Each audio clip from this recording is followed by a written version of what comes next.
Good evening. Welcome to Life in Conversation. I am your host, René Antoine, in conversation with attorney Daphne Chameleon. Hey, Daphne, how's it going? It's going great. Good evening, everybody. Good evening. We are back in Life in Conversation. This is a show where we come on weekly on Wednesday to share with you all news, topic that's going on in the community that matters to us, as well as share immigration news. So I am a financial entrepreneur where I help my clients to protect and save and grow their money. So we hope to share knowledge with you in the future, obviously, about what I do. But then tonight, in honor of Women History Month, throughout the month, we've been honoring women, powerful women, sharing, women who are important to us. But there's also a not so happy side, I guess, of the whole women celebration, which means we also have to shed light on the injustices a few women, a lot of women are facing or are going through. So, with that being said, before we dive into our conversation, I'm just gonna have Attorney Chameleon introduce herself and share the disclosure with us this evening. Sure. The information, I'm Daphne Chameleon once again, and the information that we are sharing this evening is for entertainment information purposes only. Renee Antoine is a financial guru, and Being but she's entrepreneur. not right entrepreneur, but she's not yours. So, and I'm an attorney, but I'm not your personal attorney. And so, if you wanted more information on this, and you already wanted to engage us more in conversation, reach out to Renee or I. But the information tonight that we're providing is for entertainment and purposes only. Awesome. And then so as the title show, it says "Survive and Punish Freedom for Incarcerated Survivors of Domestic Violence," which is what we want to talk about this evening. So Daphne and I will share a few stories, and I also want to highlight the organization because Survive and Punish is a non-for-profit organization. And so, if the conversation we are having this evening, maybe stir you to take action, we encourage you to reach out to them and see ways that you can support incarcerated women who are survivors of domestic violence. So, you want to get started on Daphne? Sure, we can talk about one of the featured women. Her name is Kinsey Green. She is a Black mother from Peoria, Illinois. And in 2000, this is just an example of someone who survived and punished. Um, this is in 2007. She was attacked by her child's father, who backed her up against a kitchen sink and he choked her while she held her infant child. She was fearful that she would faint and drop the child. She harmed her. She harmed the child's father in self-defense, and it resulted later in his death. At the trial, she argued that it was in self-defense, but she was still found guilty and sentenced to 34 years in prison. Um, now, excuse me, Kinsey was actually granted clemency by Governor Pritzker, and she was freed after 13 years of being incarcerated for defending herself and her child. Um, and so, there's an organization called Love and Protect in Chicago that worked on her case. And she had an attorney who worked for years to make community organizing, which is often times what's going to be the difference for a lot of these people is to have community support out there, rallying, putting hashtags on social media and just getting government officials notice as to what's going on and keeping that in the news is oftentimes what it's going to take to advocate for these people who oftentimes don't have advocates on the outside. And during our, just reading for this information, I'm sure Renee will talk more about it. There was so much. It was really sad. There's so much information out there about Black and brown people who are women who are incarcerated for self defense and self defense instances. And if some people know, and most people probably think that if you're being harmed, if you defend yourself and the other person becomes injured, that should be a defense because you're just, protecting yourself, which is true. But with the way the criminal justice system is set up, disproportionately, Black and brown people are not looked upon that way and are not given that treatment. So unfortunately, a lot of women are in prison for defending themselves. Renee, did you want to say something else about it? I think she uh, froze a little bit. You're on mute. Okay. Yes, hello everyone. I may have a little delay for some my sister let me know that there was some technical difficulty on my side. Apologize for that. Thank you for sharing that story with us, Daphne Chameleon. So you just shared the Quincy Green, and Yeah. then so I hope you all can hear me. So I do want to encourage everyone to participate in this conversation because we do want to engage in those conversations so that we can become aware of what's going on in our community and how we can help, other women as well as specifically Black women who find themselves in situations where they have to defend themselves, they have to defend their children, and yet are being punished for it, and how we can support them. So I'm hoping that you all can hear me. Are you all hearing me okay, Daphne? Yeah, I hear you. It's little Yep. technical difficulties, but I hear you. Okay, awesome. So at this time, I'm just going to share my screen.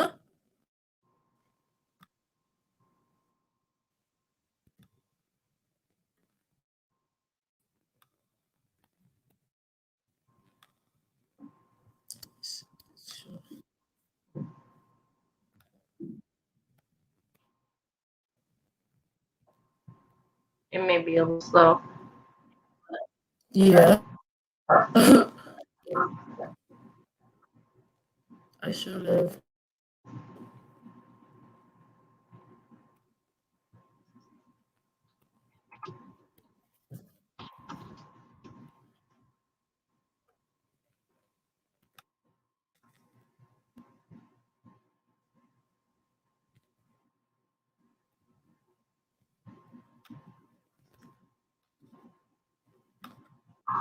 Good evening, everyone. Sorry for the delay. This is René Antoine, in conversation with Attorney Daphne Chameleon as we shed light on issues of domestic violence and women being. Do you want me to try Okay. to share? Yes, I'm sorry. It's not working for me. I'm sorry. You're It says you're page fine. unsafe.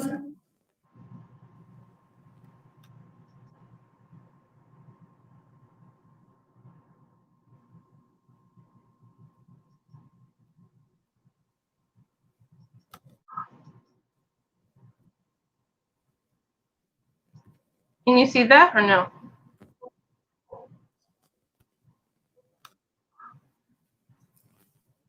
Can you see that or no? Can I see? No. You don't see survive. You don't see it. Okay. Oh, okay. Okay. So I can add this one. Yep. Let me adjust. All right. Thank you, Daphne, for taking over the technology side. I apologize once again. I'm not sure what's going on with my technology. So this is the website I wanted to share with you all. Survive and Punish. And it's basically an organization that, as Daphne Chameleon is showing, was sharing is how we can take action when it comes to issues like that. That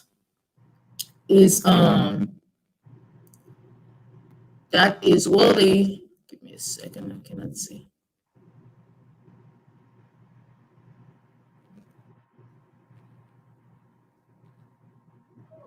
helping to work women who are incarcerated. Not even I don't want to just say women. I just want to say survivors because survivors can be both men, women, and transgender people as well.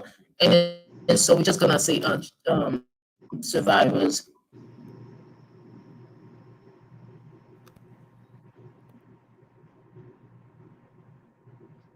All I think right. you want to go to your section while I'm trying to figure out Sure. my strategy. Oh my goodness, I'm so sorry. I think we're gonna have to do this because I do want to make sure that we honor this woman, we honor these people, and then we share the story. So in a professional and excellent manner, and my internet doesn't allow me to do that right now. And I do not want to take away from the story. No, if Okay, can anybody's you? but I was saying if anybody's interested, that was surviveandpunish.org.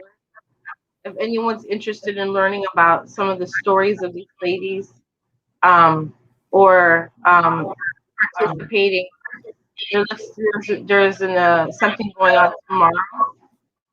Um, that's what your screen is showing. Do you want to show that? Yes, yes. And then so Survive and Punish is actually running a, I don't want to say campaign right now, but it's basically an action that people can take. So right now, every week they're highlighting one survivor who actually need help to shed light on the situation and to contact elected officials to basically share their stories and advocate on their behalf. And then so tomorrow, March 25th, there's an action toolkit for free Brandy Scott, and actually they have Brandy's information right here. And it says Brandy Scott is a 43-year-old Black trans woman and survivor who was criminalized for defending herself from an abusive partner. She has a 22-year sentence and has already served her base term, but is still incarcerated due to a gun enhancement. So, like thousands of incarcerated trans and gender or non-conforming survivor, Brandy also faces consistent and targeted transphobic violence by prison guards, which is another issue as well. We are concerned for our ongoing safety and need your help to bring her home. Brandy is a beloved friend and longtime member of Survive and Punish and TGI Justice Project. She deserves healing and community and not more punishment. And so this is basically just one case, okay? And then so, but then there's so many survivors out there who had to defend themselves and who found themselves now fighting for the freedom. And so that being said, if you don't want to take action and you want to do something, go to survivingpunish.org. They also have a Facebook page, which I'm gonna share with you all. And then so they have the layers of how you can go ahead and participate and share that with your loved ones. And obviously, they need funds to help, um, in regards to the defense fund. So therefore, we can always contribute to those as well. So it's not only Brandy.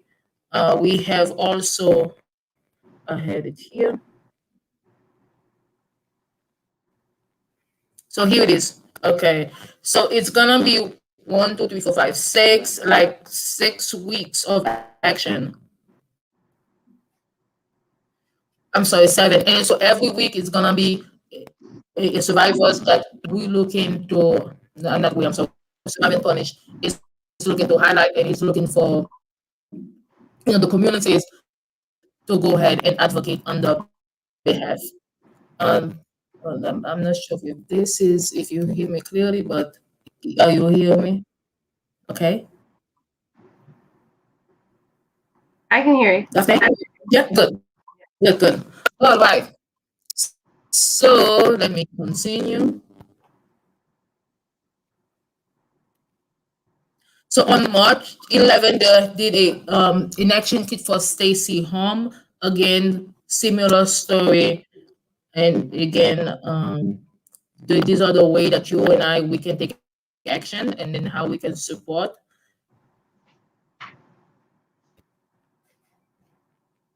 So they have all the tools available.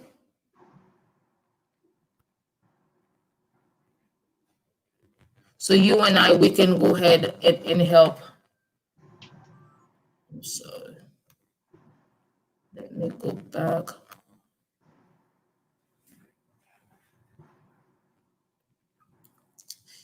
Daphne, I'm sorry, please take it over. I'm not sure why my Oh internet yeah, is low. no. So the reason why so many of these stories are so important, and also that we should care as women, especially talking about Women's Month, is because a lot this it's deeper than just ladies. If I was speak of, I read a statistic when I was looking at some of my research that done by the ACLU, and they were talking about in a woman's lifetime, Black women are 40% more likely to be abused. So imagine if a woman was abused, an African American woman, Black woman, was abused, and she tried to do self-defense. They're more likely to find that it wasn't self-defense.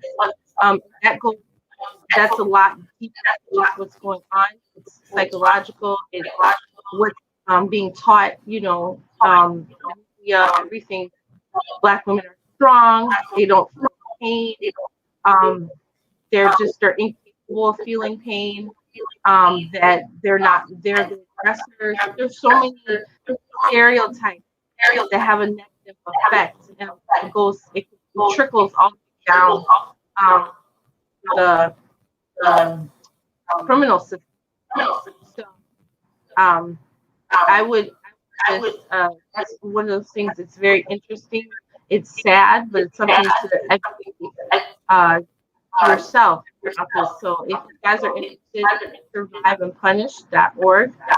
Um, I would ask you to check it out. One other story I want to share. Uh, Renee, could you mute your mic? Yeah, sorry, because I can hear myself. One other story I wanted to share was another young lady named Centonio Brown. Um, so I did want to say when Black survivors of abuse defend themselves, they are in risk of incarceration, and that it also includes binary women or non-binary. Centonio Brown was 16 years old when she shot and killed a man who picked her up for sex. So she was 16 years old, a teenager. Santonio said that she feared for her life when the 43-year-old man took her back to his home and showed her his gun collection. At her trial, the prosecutors argued that her motive was robbery and not self-defense. She was a minor with a 43-year-old man. Santonio was tried as an adult and sentenced to life imprisonment with no chance of parole until she served 51 years. Okay, 16 years old, charged as an adult, she has a minimum of 51 years before she would be eligible for parole. So she would have been that's 3 times her lifetime. Okay, so that would have been 50, or we're talking about 67 years old before she's eligible for parole, her whole entire life, if she survived that long. However, she was this was in Tennessee, and the Tennessee Governor Bill Haslam, he commuted her sentence after an extensive clemency campaign by a local and national advocate. So she was released on parole after serving 15 years. Okay, like she was 16 years old when this happened. She got sentenced and she served 15 years. Wow, that's that's tremendous. So, this young lady, hopefully has another chance in life. I don't want to. We're not going to debate the merits of what's going on, but I think you guys should, as far as like um, is it a crime? Is it not a crime? All this stuff like that. I think that people should just do some research. If you're interested in the topic, Survive and Punish is a great site to check out and see if that's something that you would be interested in participating. ACLU has a lot of great research as well on the topic. But as I said, it's black women, it's brown women. It's also non-binary women are disproportionately affected in the criminal justice system, especially when it's instances of domestic violence and in cases of self-defense. So that's something you guys should check out. We are going to transition. We wanted to do. I wanted to do at the end of this every time we talk. Usually, often, as you know or may not know, I'm an immigration attorney. Um, I do other stuff too, contracts and other things of that nature. But immigration is my passion, and I wanted to share some new immigration news that's out right now. And some of the news that's out is what is out right now? There's TPS. So Burma has been designated a TPS country. Stay tuned to find out when people can start signing up for TPS if you are from Burma. And also, Venezuela was already designated TPS country, but those people can now start signing up. I believe it started sometime in March 9th, 10th, somewhere around there, where people, the applicant, their USCIS is accepting applications. If you are here undocumented or overstay, and you're interested and you're from Venezuela or Burma, you should look into getting TPS and see what the qualifications are. See if that's something that you are, if it's something that you qualify for and that you're interested in. The other thing was that there's something else last week that was introduced in immigration news. Things are changing all the time. The Citizenship for Essential Workers was a bill that was introduced into the into Congress. So I believe into the House of Representatives. Um, it hasn't been, has not been voted on. So that would be something that would be of interest to people who are essential workers, who are undocumented, and who were interested in getting a pathway to citizenship. So it would have to be approved in the House and then have to be approved in the Senate.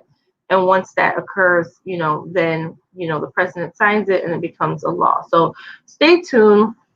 There's a lot of stuff on the horizon. There's there's stuff that people are talking about, that there was, the dreamers, there was a recent movement on that, and migrant workers. There were bills that were introduced as well that have to be voted on. So for the dreamers and migrant workers, there was a bill that was introduced and voted in the House and passed in the House. Now it goes to the Senate, and they need 50 senators and plus 10. So the what people are speculating is that it'll be 50 Democrats and it has to be 10 Republicans that have to agree that the people, dreamers, or the people who are on DACA, the kids who came here as children, that they'll be allowed to find a pathway to citizenship.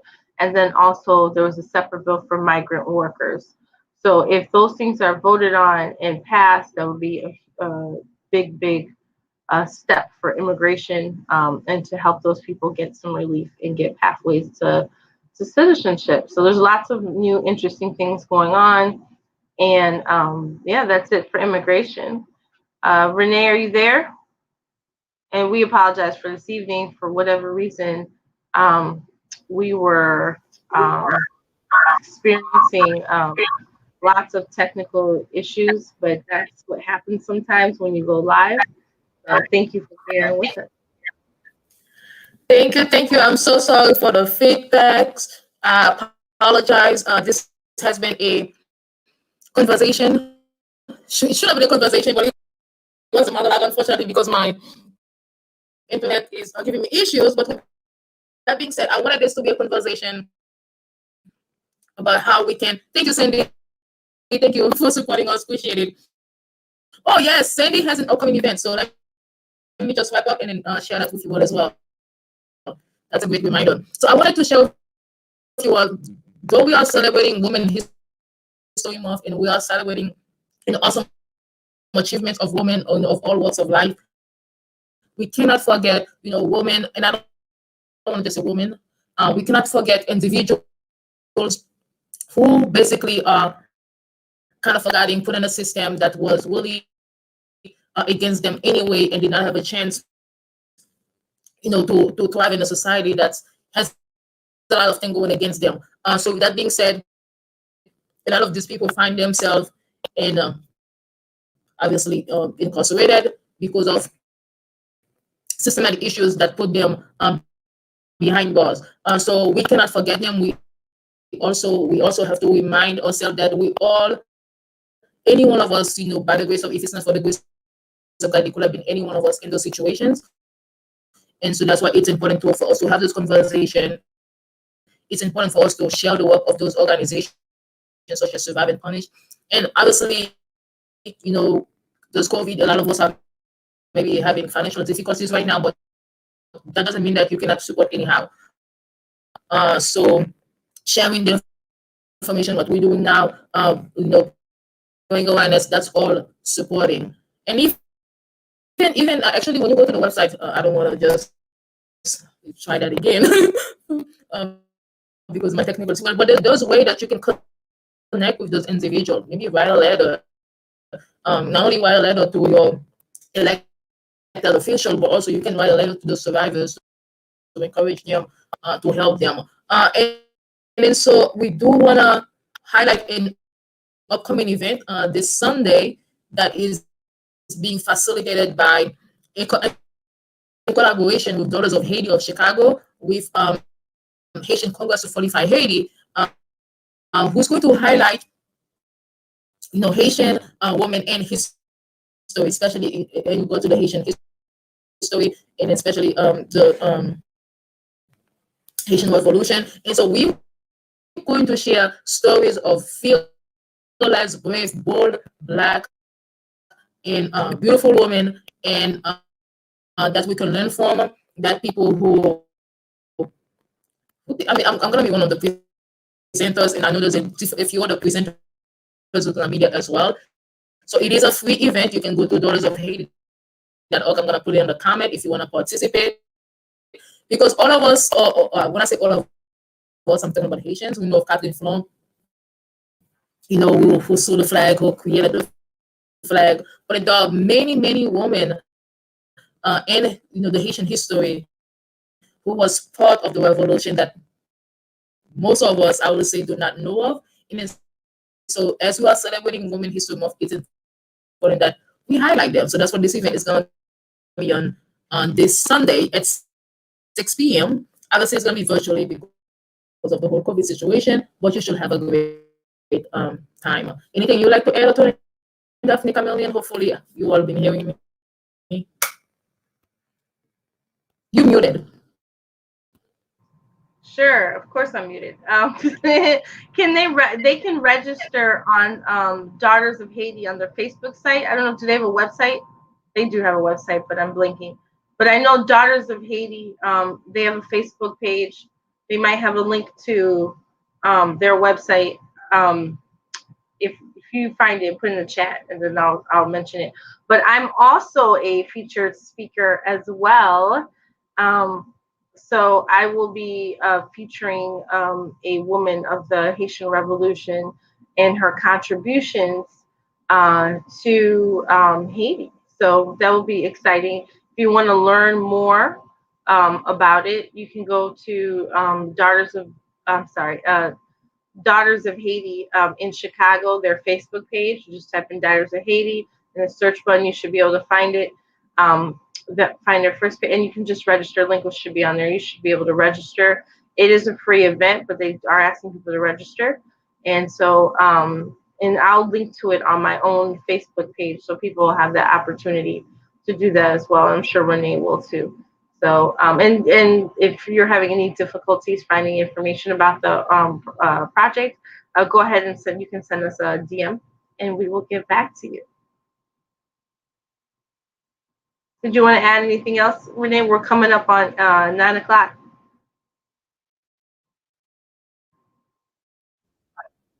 No, that's all. That's all. Thank you all, everyone. Thank you for understanding. Sorry for the technical difficulty. And then yes, so we have the website here as well as you can go to Daughters of Haiti Chicago.org. Sandy put it there, and obviously Sandy is one of the organizers. So if you want to reach out to her, you can definitely, if you have any question or concern, you can also reach out to Sandy Newman. This has been, I say, okay. So this has been Renee, Antoine, and Antoine Daphne Cameron live in conversation, celebrating Women History Month and letting you know of issues that all of us should be aware of. That's it for now. Renee Antoine signing out. Have a good evening. Anything you want to end up there? No, that's it. Thank you for your patience. Well, next Wednesday. Thank you. Bye bye now.